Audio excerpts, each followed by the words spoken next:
Assalamualaikum warahmatullahi wabarakatuh. Perkenalkan nama saya Muhammad Azil Nur Fadil. Saya dari Universitas Islam Riau, dari Prodi Teknik Informatika.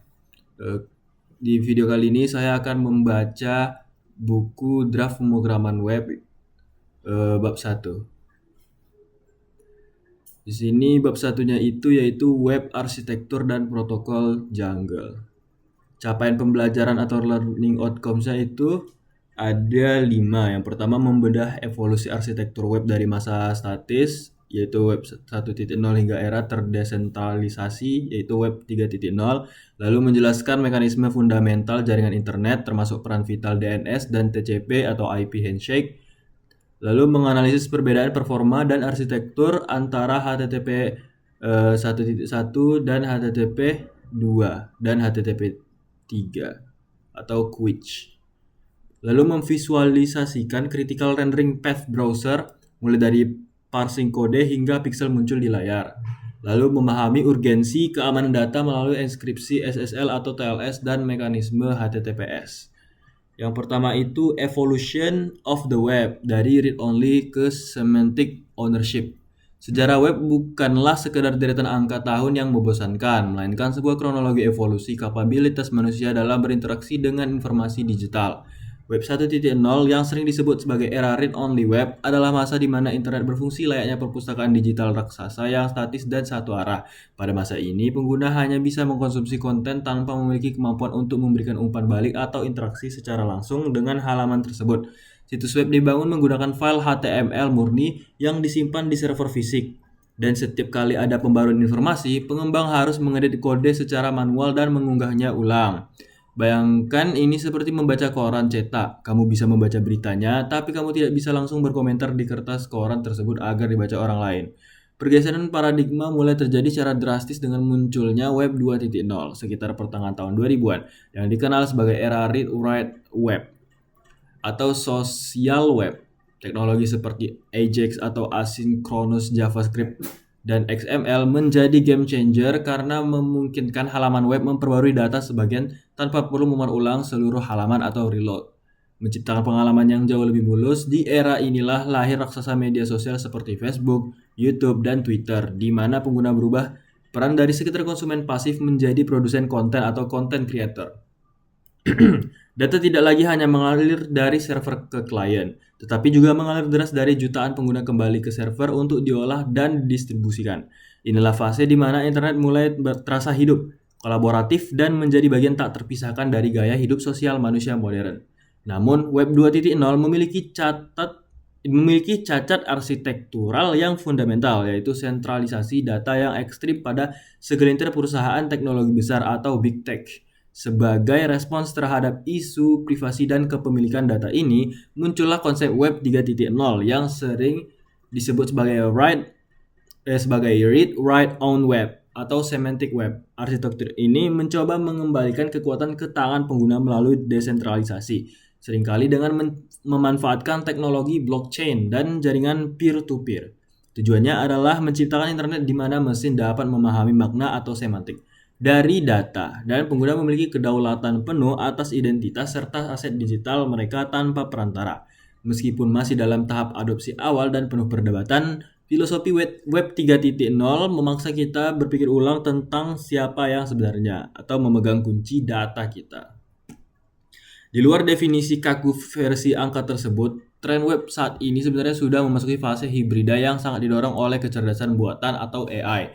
Kita melihat pergeseran dari pencarian berbasis kata kunci, yaitu keyword based search, menjadi pencarian berbasis maksud, yaitu intent based search yang ditenagai oleh large language models atau LLM.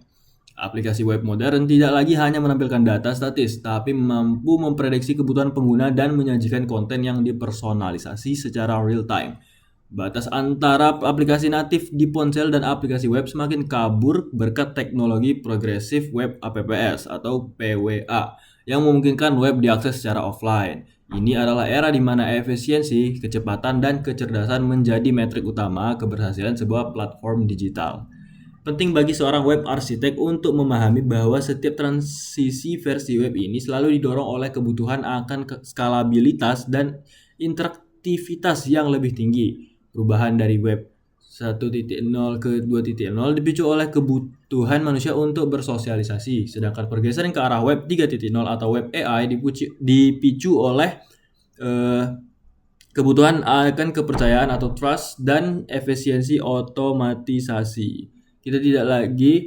Kita tidak bisa lagi membangun aplikasi dengan pola pikir tahun 2010 di mana server adalah segalanya. Kita harus memikirkan distribusi beban, edge computing, dan pengalaman pengguna yang instan. Sebagai mahasiswa, tugas kalian bukan hanya menghafal definisinya, tapi memahami trade-off arsitektur apa yang terjadi di setiap eranya. Masa depan web tidak akan berhenti di sini karena teknologi imersif seperti spatial web atau AR atau VR mulai menuntut standar baru dalam pengiriman data berlatensi super rendah.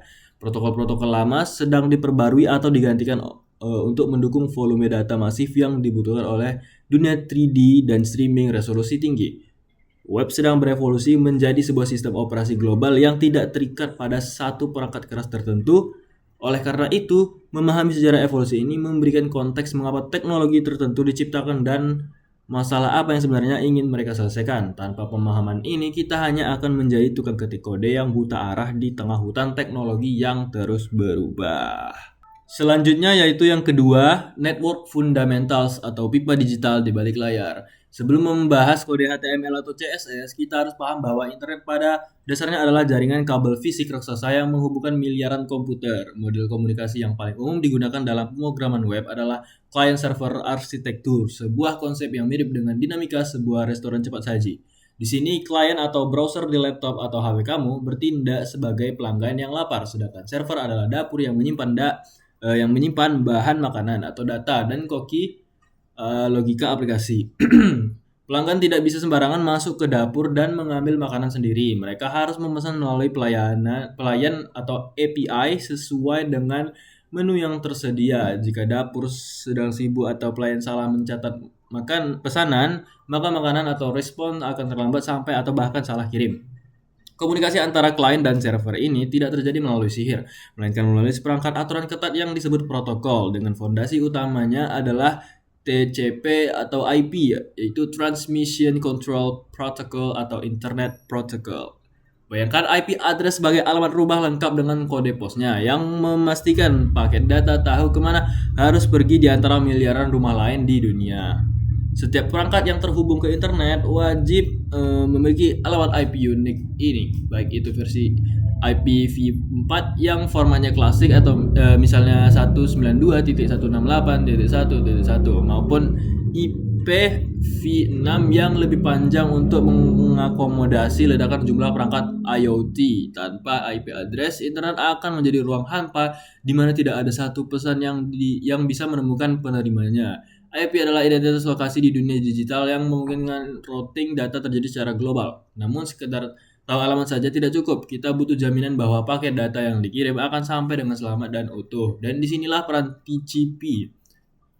TCP bekerja seperti jasa ekspedisi super teliti yang memecah file besar menjadi paket-paket kecil, memberi nomor urut pada setiap paket, dan mengirimkannya satu persatu. Sebelum pengiriman dimulai, TCP melakukan ritual yang disebut three-way handshake, yaitu SYN, SYNX, dan X.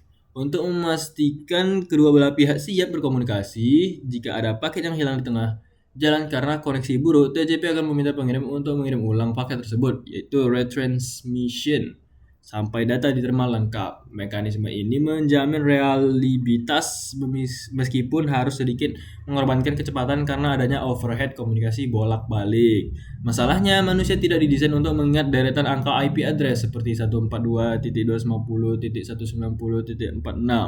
Kita lebih mudah mengingat nama seperti https://www.google.com search qgoogle.com.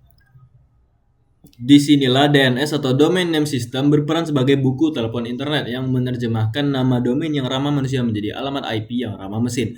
Ketika kamu mengetik URL di browser, proses DNS resolution terjadi secara hierarkis, dimulai dari cache komputer lokal lalu ke DNS resolver, biasanya milik ISP, hingga ke root server dan top level domain atau TLD server.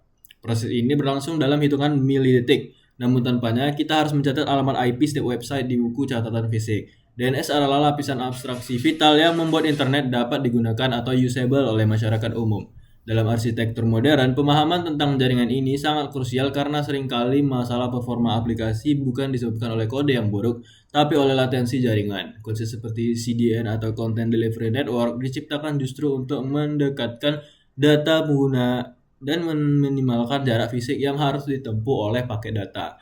Latensi waktu yang dibutuhkan data untuk pergi dari titik A ke titik B dibatasi oleh kecepatan cahaya dalam syarat optik, yang merupakan hukum fisika yang bisa dilanggar. Oleh karena itu, seorang engineer yang baik harus selalu memikirkan cara mengurangi jumlah perjalanan data, yaitu round trips, antara klien dan server.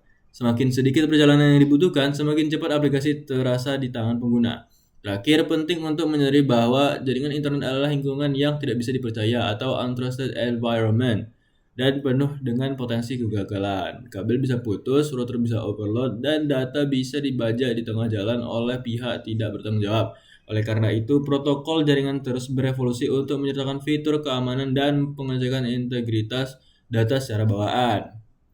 Memahami fundamental jaringan berarti memahami bahwa reliable network adalah sebuah mitos, dan tugas kita lah membangun aplikasi yang tangguh, yaitu resilient, di atas infrastruktur yang rapuh ini. Aplikasi yang hebat bukan hanya aplikasi yang berjalan selancar saat internet cepat, tapi aplikasi yang memberikan feedback yang baik saat koneksi pengguna sedang lemot atau putus nyambung. Selanjutnya yang ketiga yaitu HTTP Deep Dive atau bahasa pengantar web. Jika TCP atau IP adalah truk pengangkut barang, maka HTTP atau Hypertext Transfer Protocol adalah aturan tentang bagaimana barang tersebut harus dikemas, dilabeli, dan dibongkar muatannya.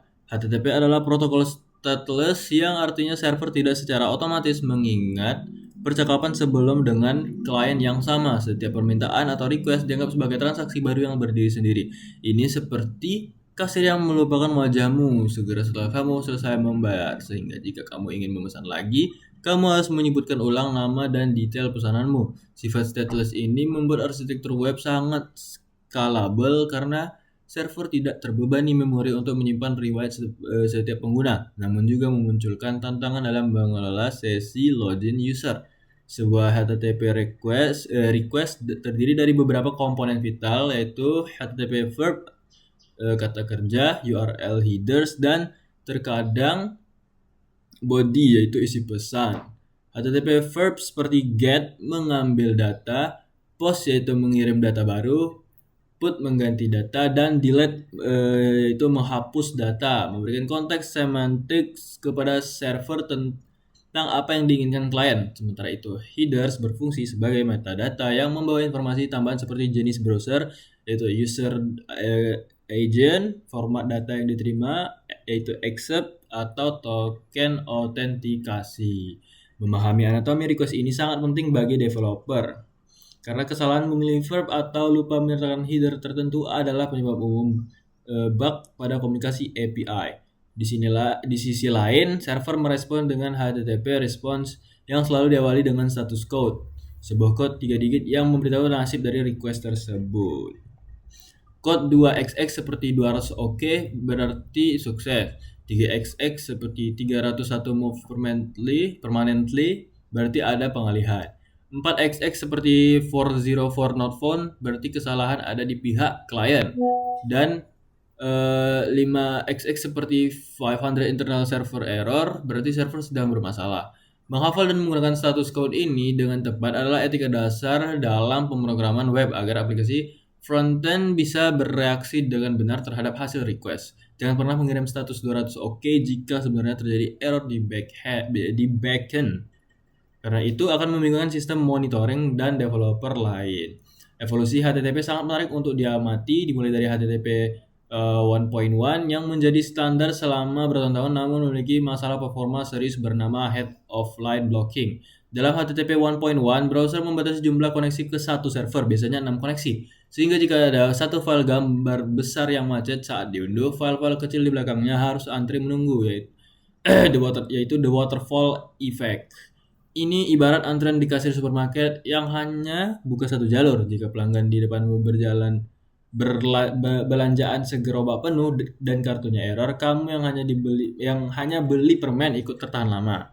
Inefisiensi ini memaksa developer melakukan trik aneh seperti domain sharding atau CSS sprites di masa lalu. HTTP2 hadir sebagai solusi revolusioner dengan memperkenalkan fitur multiplexing yang memungkinkan banyak request dan response dikirim secara bersamaan melalui satu koneksi TCP tunggal. Bayangkan jalan raya yang tadinya hanya satu jalur diubah menjadi jalan tol banyak lajur, di mana motor, mobil, dan truk bisa melaju berbarengan tanpa saling tunggu. HTTP2 juga mengkompresi headers yang berulang-ulang, dikirim headspec compression, dan memungkinkan server mengirim data ke klien sebelum diminta, yaitu server push. Perubahan ini membuat website modern memuat jauh lebih cepat tanpa perlu trik optimasi aneh-aneh yang dulu wajib dilakukan di era HTTP 1.1. Namun, evolusi tidak berhenti di situ. Kini kita sedang menyambut era HTTP 3 yang dibangun di atas protokol QUIC, yaitu Quick UDP Internet Connections. Jika HTTP 2 masih menggunakan TCP yang terkadang lambat saat handshake, HTTP 3 beralih menggunakan UDP yang jauh lebih ngebut karena membuang banyak prosedur verifikasi yang berlebihan. HTTP 3 didesain khusus untuk dunia mobile yang koneksinya sering tidak stabil, misalnya saat berpindah dari Wi-Fi ke 4G. Dengan protokol ini, latensi bisa dipangkas drastis dan streaming video atau game bisa berjalan lebih mulus. Meski sinyal tidak sempurna, ini adalah bukti bahwa arsitektur web terus beradaptasi mengejar kecepatan cahaya demi pengalaman pengguna terbaik. Selanjutnya yang keempat yaitu browser rendering engine dari kode ke pixel. Pernahkah kamu bertanya-tanya apa yang sebenarnya terjadi di milidetik antara saat kamu menekan enter dan saat website muncul di layar? Proses ini disebut critical rendering path, sebuah urutan tugas super kompleks yang dilakukan oleh browser engine seperti Blink di Chrome atau WebKit di Safari. Langkah pertama adalah parsing HTML, di mana browser membaca file HTML mentah, yaitu byte, dan mengkonversinya menjadi karakter, lalu menjadi token, dan akhirnya menyusun menjadi DOM tree, yaitu Document Object Model. DOM adalah representasi struktur halaman dalam memori yang berbentuk pohon. Jika ada kesalahan sintaks HTML, browser modern cukup pintar untuk mencoba memperbaikinya secara otomatis, meskipun ini memakan biaya performa. Secara paralel atau segera setelahnya, browser juga harus memproses file CSS melalui langkah yang disebut CSSOM construction atau CSS Object Model. Berbeda dengan HTML yang bisa diproses sebagian demi sebagian, CSS bersifat render blocking. Artinya browser tidak akan menampilkan apapun ke layar sampai semua CSS selesai dibaca dan dipahami. Hal ini masuk akal karena kita tidak ingin pengguna melihat halaman yang telanjang tanpa gaya sebelum tiba-tiba berubah menjadi rapi. CSSOM juga berbentuk pohon atau tree structure karena sifat cascading menurun dari properti CSS, di mana aturan pada elemen induk akan diwariskan ke elemen anak. Setelah DOM dan CSSOM siap, browser menggabungkan keduanya menjadi render tree. Perlu dicatat bahwa render tree hanya berisi elemen-elemen yang benar-benar akan ditampilkan di layar. Elemen dengan properti display none di CSS tidak akan dimasukkan ke dalam pohon ini. Sedangkan elemen dengan visibility hidden tetap masuk karena masih memakan ruang. Proses penyaringan ini penting agar browser tidak membuang-buang sumber daya komputasi untuk mengurus elemen yang tidak terlihat oleh pengguna. Efisiensi pembentuk render tree sangat mempengaruhi seberapa cepat Fish Contentful Paint atau FCP terjadi. Tahap selanjutnya adalah layout atau sering disebut reflow, di mana browser mulai menghitung geometri presisi dari setiap elemen, posisi koordinat X dan Y, dan ukuran lebar tinggi dalam satuan pixel. Proses ini sangat intensif secara matematis karena browser harus memperhitungkan ukuran layar perangkat, yaitu viewport, ukuran font, margin, dan interaksi antar elemen. Bayangkan menyusun ribuan kotak puzzle yang ukurannya bisa berubah-ubah tergantung kotak di sebelahnya. Itulah kompleksitas ukuran proses layout. Setiap kali kita mengubah ukuran jendela browser atau memanipulasi DOM lewat JavaScript, proses layout ini seringkali harus diulang kembali yang bisa menyebabkan tampilan terasa patah-patah atau jeng jika tidak dioptimalkan. Langkah terakhir adalah paint dan composite, di mana browser akhirnya mengisi pixel-pixel di layar dengan warna, gambar, bayangan, dan teks. Pada tahap composite, browser modern memisahkan elemen-elemen tertentu ke dalam lapisan-lapisan atau layers terpisah mirip seperti layer di Photoshop dan menggunakan GPU yaitu kartu grafis untuk menggabungkannya. Ini memungkinkan animasi berjalan mulus di 60 fps karena jika ada satu elemen bergerak, browser tidak perlu mengecat ulang seluruh layar, melainkan hanya memanipulasi layar tersebut. Sebagai developer, memahami pipeline ini mengajarkan kita untuk menulis kode yang efisien, misalnya dengan lebih memilih properti, transform, dan opacity untuk animasi karena properti ini murah dan tidak memicu proses layout yang berat. Yang kelima yaitu Web Security Baseline, benteng pertahanan digital. Di hutan belantara internet, data adalah komoditas paling berharga dan protokol HTTP standar ibarat mengirim kartu pos. Siapa saja yang memegang kartu pos tersebut di tengah perjalanan, yaitu kurir, kantor pos, tetangga, bisa membaca isinya dengan jelas. Jika kamu mengirim password atau nomor kartu kredit melalui HTTP biasa, seorang peretas yang berada di jaringan WiFi yang sama, misalnya di kafe, bisa dengan mudah melakukan serangan man in the middle dan mencuri data tersebut. Inilah mengapa HTTP dianggap insecure by default dan tidak boleh lagi digunakan untuk aplikasi produksi di era modern. Kesadaran akan bahaya ini melahirkan standar keamanan baru yang wajib diterapkan. Solusinya adalah HTTP, yaitu Hypertext Transfer Protocol Secure, yang pada dasarnya adalah HTTP yang dibungkus dalam lapisan enkripsi bernama SSL atau TLS, yaitu Secure Socket Layer atau Transport Layer Security. Bayangkan kembali kartu pos tadi, tapi sekarang kartu pos tersebut dimasukkan ke dalam kotak baja yang terkunci rapat sebelum dikirim. Hanya pengirim dan penerima yang memiliki kunci untuk membuka kotak tersebut.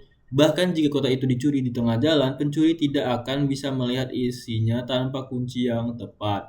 HTTPS menjamin 3 hal, yaitu kerahasiaan atau data tidak bisa dibaca pihak lain, integritas atau data tidak diubah di tengah jalan, dan autentikasi, yaitu memastikan kamu berkomunikasi dengan server yang asli, bukan server palsu atau phishing. Jantung dari HTTPS adalah proses TLS handshake, sebuah tarian kriptografi rumit yang terjadi dalam hitungan milidetik sebelum data sesungguhnya dikirim. Dalam proses ini, browser dan server saling menyepakati algoritma enkripsi, yaitu chip pursuit yang akan digunakan, dan server mengirim kartu identitas digitalnya yang disebut sertifikat SSL. Browser kemudian memverifikasi sertifikat ini apakah masih berlaku, apakah dikeluarkan oleh lembaga terpercaya. Jika verifikasi gagal, browser akan menampilkan layar merah menyeramkan bertuliskan "Your connection is not private" untuk memperingatkan pengguna agar segera kabur. Sistem kepercayaan ini bergantung pada pihak ketiga yang disebut Certificate Authority atau CA, seperti Let's Encrypt, DigiCert, atau Cloudflare. CA adalah lembaga yang bertugas memvalidasi bahwa pemilik website benar-benar entitas yang sah sebelum menerbitkan sertifikat digital untuk mereka. Ini mirip dengan kantor kelurahan yang menerbitkan KTP. Kita percaya bahwa KTP itu asli karena kita percaya pada pemerintah yang menerbitkannya. Jika kunci private atau private key server bocor, maka keamanan enkripsi ini meruntuh seketika dan sertifikat harus segera dicabut atau revoked. Oleh karena itu, manajemen sertifikat dan kunci adalah skill vital bagi seorang DevOps atau back-end engineer.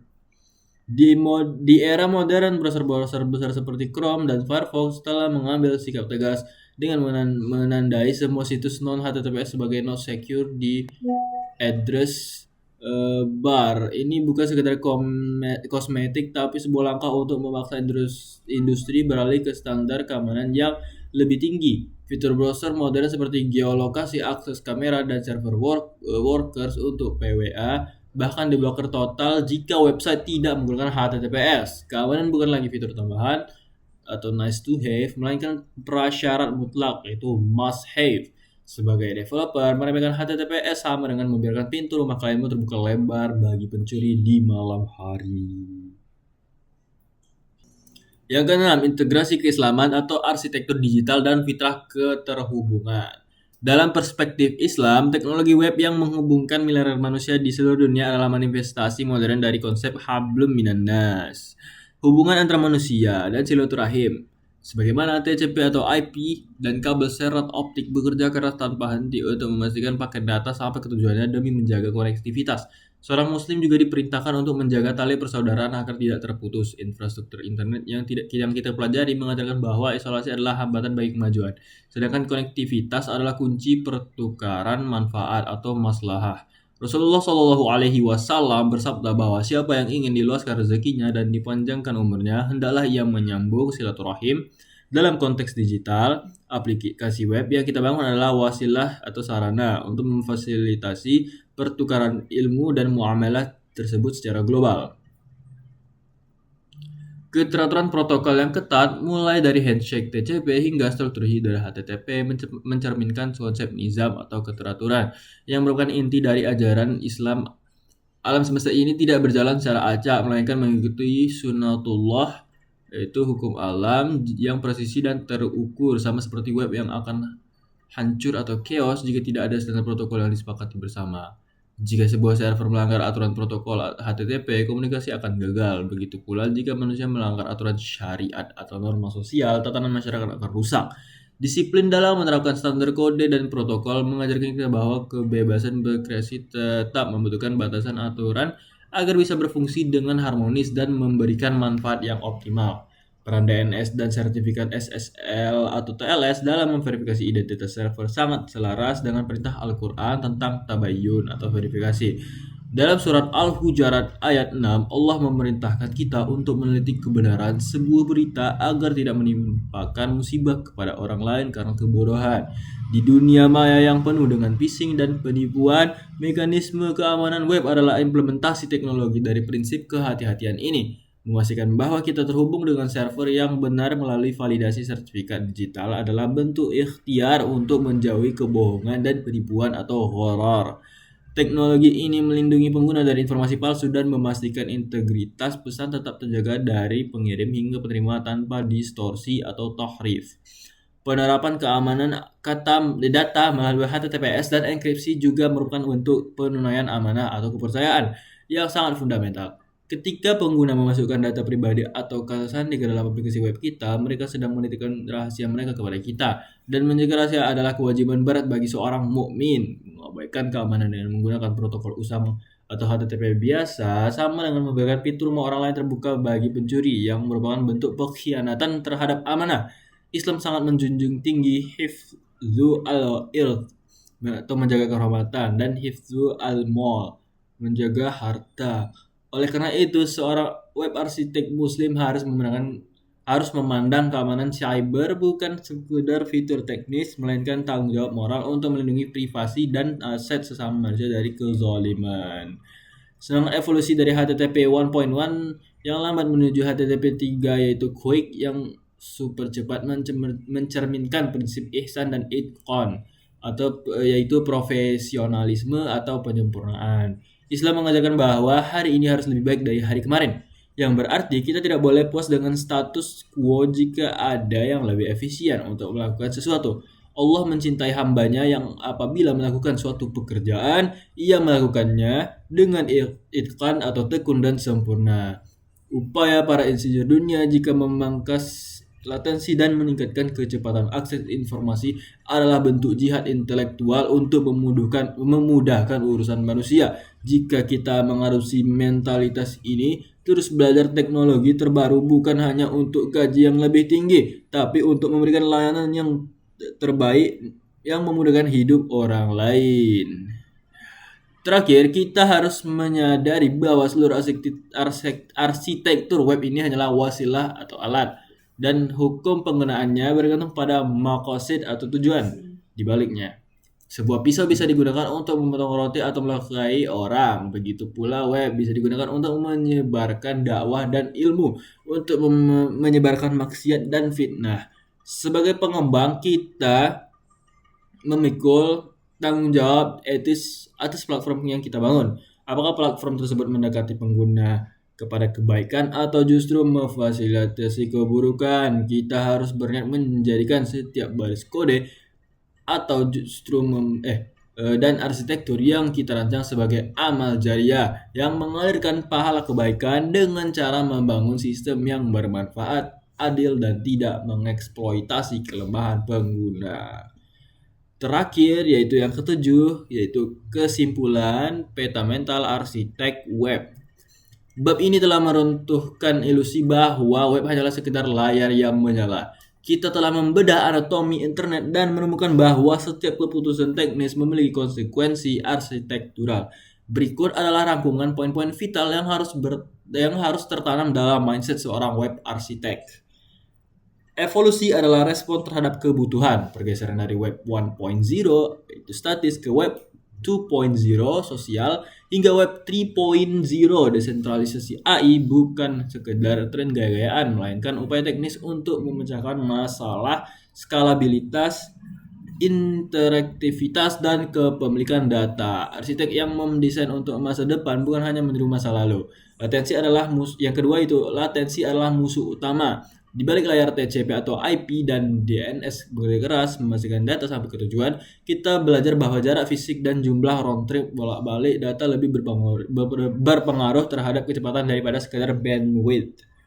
Infrastruktur jaringan adalah lingkungan yang rapuh dan aplikasi yang kita harus didesain untuk tetap tangguh, yaitu resilient di atasnya. Yang ketiga, protokol menentukan performa.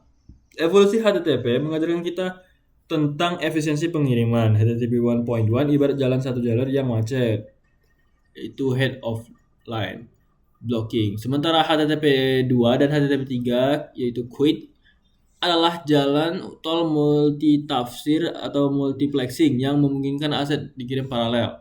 Pemahaman ini mengubah cara kita melakukan optimasi aset di level aplikasi.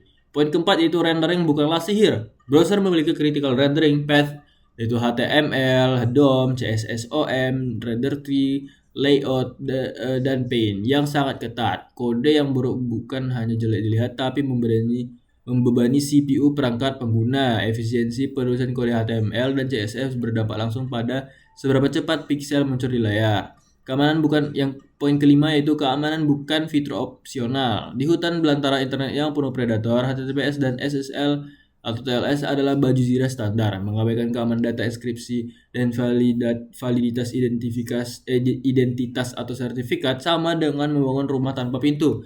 Trust adalah mata uang paling berharga di web dan HTTPS adalah cara kita menjaganya. Dengan fondasi arsitektural ini, kamu kini siap untuk melangkah ke bab 2, di mana kita akan mulai meletakkan batu bata pertama dalam membangun aplikasi web struktur data semantik. Sekian pembacaan buku draft pemrograman web bab 1. Bila banyak kesalahan mohon dimaafkan.